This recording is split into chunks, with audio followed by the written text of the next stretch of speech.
Hello everyone, welcome back to GGN. This is part 4 for this news bulletin today. I busted out into a fourth part, figured I'd just get all this done today. We were talking about our people getting more stupid. Well, they're being engineered. They're being dumbed down literally in the schools. That's the point of the state mandated and federal funded, and they're the ones that write the policy, educational curriculum is to dumb down the future leaders of the world, right? So, I mean, this is an agenda right here. And you have, what if people were as stupid as in 1886? Like I said, they were probably a lot more intelligent than we are now. But that's the disinformation. That's the beauty of it, because slaves now, they think that they're smarter because they think this is progress. So they kind of snicker at people. Oh, look at those people in their wagons. You know what I mean? It says, suppose some snake oil salesman named James Hansen had been running around the country in 1886 claiming that he could prevent hurricanes by having everyone give up coal and oil. The consequences would have been catastrophic had people been that stupid enough to listen to Dr. James Hansen. So why in 2012 are people stupid enough to listen to an snake oil salesman like Mr. Hansen? Well, a great civilization is not conquered from without until it has destroyed itself from within. The essential cause of Rome's decline lay in her people, her morals, her class struggle, her failing trade, her bureaucratic despotism, and her stifling taxes, her consuming wars. That was from Will Durant. So also, they want, like I said, they want to engineer you too, literally, so that, you'll just be picking up garbage, or you'll be a mechanic, or, if you're lucky enough, if you have enough money, you can get the right DNA when you go to the whatever the scientists, because you're going to eventually have to go to them to be able to procreate. And then you can be a lawyer, you can be a politician, right? It says, handmade humans may hold the key to saving the world. Climate change is a problem that requires thinking, sometimes uncomfortably, outside the accepted status quo. Again, there's that status quo thing with traditional values in that family. One of them, of course, is making shorter children. I covered this before. Pharmacological meat intolerance. Basically, you take a pill and it makes you sick to your stomach, so that you don't like meat anymore. And if you want to change the status quo, you have to go with this change. Pharmacological induction of altruism and empathy. So there's many environmental problems, because it's all in the name of climate change, right? Or collective action problems. So individuals do not cooperate for the common good, but if people are generally more willing to act as a group, may be able to enjoy sort of benefits that arise when large numbers of people act together. Of course, would it be in the individuals and humanity's interest, best interest? No, of course not. That's how you know it's mind control, because it's someone else outside, another source, that this hidden hand that's pushing you in a direction that's going to screw you and your future of your family and your species and your race over. So they want you to do it and fund it yourself, killing yourself off, so they can control you more. So it goes on here and it says that they're going to basically use drugs and everything, right? They're going to just, these little non-adrenaline reuptake inhibitors increase social engagement. So there you go, engineering humans. And so are people becoming dumber? They're going to make them shorter. Remember this, human species may split in two. Humanity may split into two subspecies in 100,000 years, time is predicted by H.G. Wells. Well, I think it's going to be a lot sooner than that. I think it's going to be a lot sooner than that. Is split into an elite and an underclass. So we're kind of already there. I mean, like I said, you just look around, you see a lot of potato people. Los Angeles City Council embraces Meatless Mondays. LA became the biggest city to endorse the movement to reduce meat consumption for health and environmental reasons. Like I've mentioned this many times before, the elites themselves have their own organic farms. In China, the Communist Party, they have their own farms. The royalty, they have their own Angus organic farms. So they're not going to be following this as well, because they have to be the leaders. They have to be intelligent enough to be able to run the world. So breast cancer propaganda and the globalist anti-meat agenda. So goes on, says this American Institute for Cancer Research has concluded that eating meat can increase the risk of contracting breast cancer, but only in Caucasian women. And in the name of climate change as well, they talk about 18% of the world's greenhouse gases come directly linked to livestock meat. So it goes on and it says that the globalist answer to the problem of livestock cultivation is adopting a global vegetarian diet. And another solution to replacing livestock is the creation of artificial meat, synthesized meat. The CEO of PayPal is pushing that back in it. In Japan, they're creating meat out of poop. So wheelchair activist sues 39 stores, and some cry extortion. So goes on here, it says she wants wheelchair access in her NYC area. So a handicapped New Yorker is suing 39 stores in her neighborhood for lacking wheelchair access, a legal crusade that some shop owners are likening to extortion. So she's demanding $500 in damages and 15,000 smackaroos and experts and lawyers' fees. So she says, if you think this is a money-making scheme, you're dead wrong. 70% of the people here, the readers, found this article annoying. So it's kind of like South Park with, what was it, kind of like cow tipping. There was a little scooter tipping of all these fat, obese people on them. So, and then they made, what did they do to fix the problem? Well, they just made these little pneumatic, basically they're kind of like kickstands for bikes that prop them back up.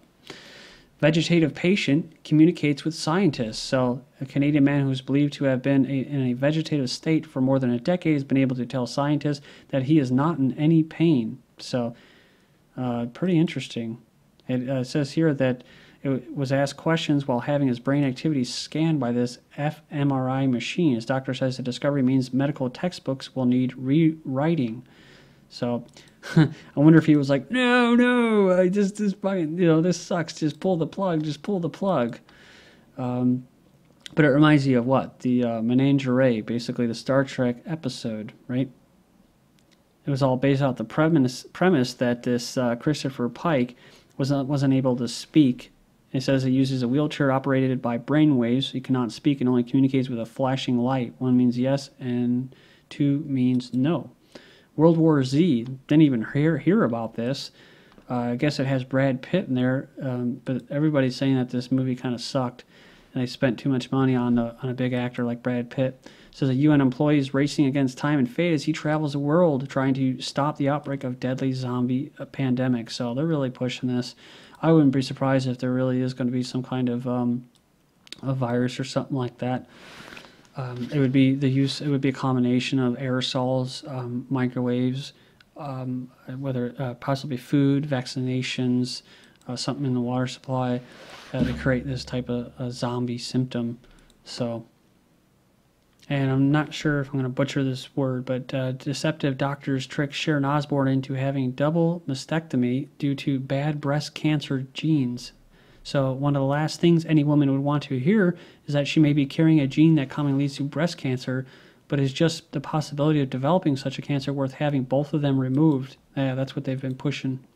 Deeply emotional interview, Osbourne said that she had done this invasive surgical procedure to reduce her risk of developing the disease after being told by her doctor she was carrying the gene. It goes on, it says, as soon as I found out I had the breast cancer gene, I thought the odds are not in my favor. I've had cancer before, and I didn't want to live under that cloud. I just decided to take everything off. But it goes on. It says, in the process, Osbourne found out that her breast implant she had had before surgery had leaked into her stomach wall, and the rest of the surgical experience as a whole turned her off to any future plastic surgery, saying, sometimes I'll see a photo and I'll think my face looks plastic. It can look so unnatural from certain angles, and now I'm definitely done. Saying you can't buy your youth back no matter how much money you've got. I won't be going under the knife again. And this, of course, is part of the cyborgs and body parts and youth is everything and dying. You should be afraid of death, type of programming, which ultimately leads to augmented reality, which is the Matrix, what I was talking about. Get rid of those pesky bodies. Essential medicine Tamiflu, accused of being useless in fighting the flu, as experts call for legal action against manufacturers. So, this was known as having mercury in it and stuff like that. So, which fries brain neurons like fluoride. So instead of attacking it from that angle, no, they just say, well, it's not working good enough, right? So Tamiflu is used to treat both seasonal flu and new flu viruses like the bird flu or swine flu. They're talking about lab-made viruses.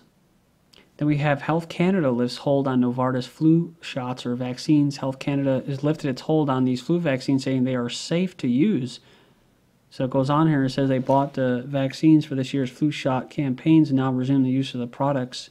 The decision follows a risk assessment conducted by Health Canada using information gathered from European regulatory agencies. This is crazy because out there in Norway, I think it was, one of those countries, they actually banned the sale of one of those Novartis flu shots. So I saw this propaganda piece, flu during pregnancy linked to autism.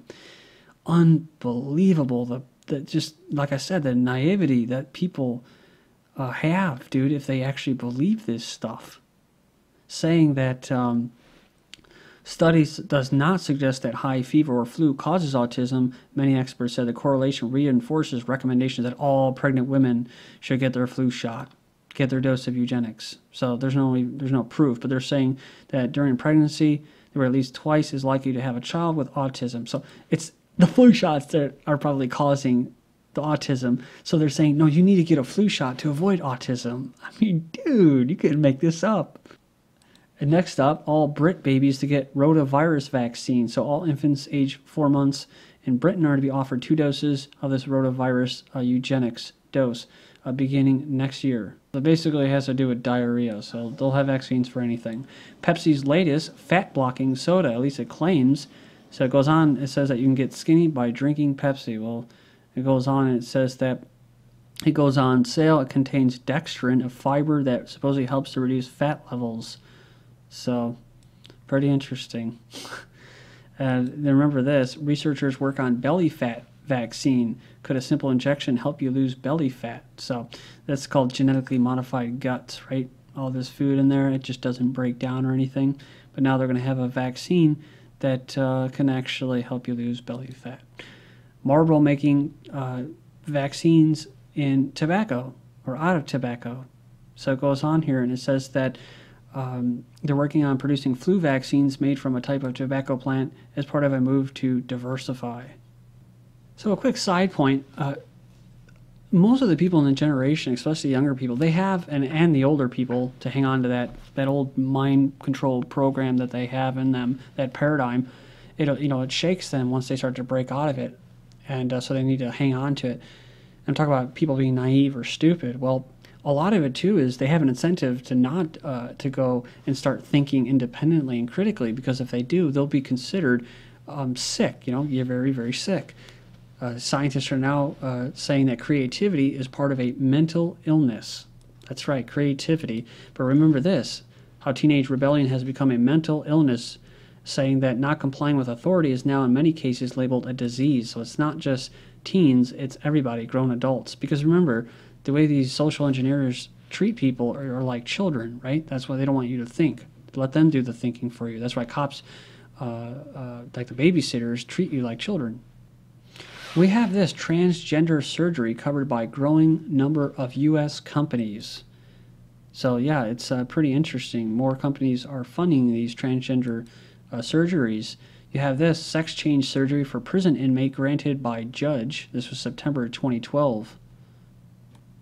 The ruling was that failure to do so violated the prisoner's Eighth Amendment right to adequate treatment. So it's kind of like what they call reproductive health, which is abortions and contraceptives and stuff like that, and teaching young people about sex before they probably should even know about it, and by people who shouldn't be teaching them about it. Then you have Illinois relaxes requirements for transgender identity documentation. So, of course, Illinois, they're going to be on board with this. So, but that's the thing as far as the parents, like I said, they actually don't mind that. They just want the school to go ahead and raise their children for them, right? But it's not even the school, because like my mom told me, she don't even write the curriculum. She's getting ready to retire after being in the quote industry or whatever. She has to fight to get anything that she wants to do in there. It's completely controlled by these people. They have like she says, they know nothing about teaching or about helping people. And I was born a boy but became a girl, and now I wanted to be a boy again. Britain's youngest sex swap patient to reverse her sex change treatment. She says that she found the changes overwhelming and that they have made her deeply unhappy. There's many stories of this. This is just one. Man undergoes sex change surgery, then decides to reverse the entire procedure.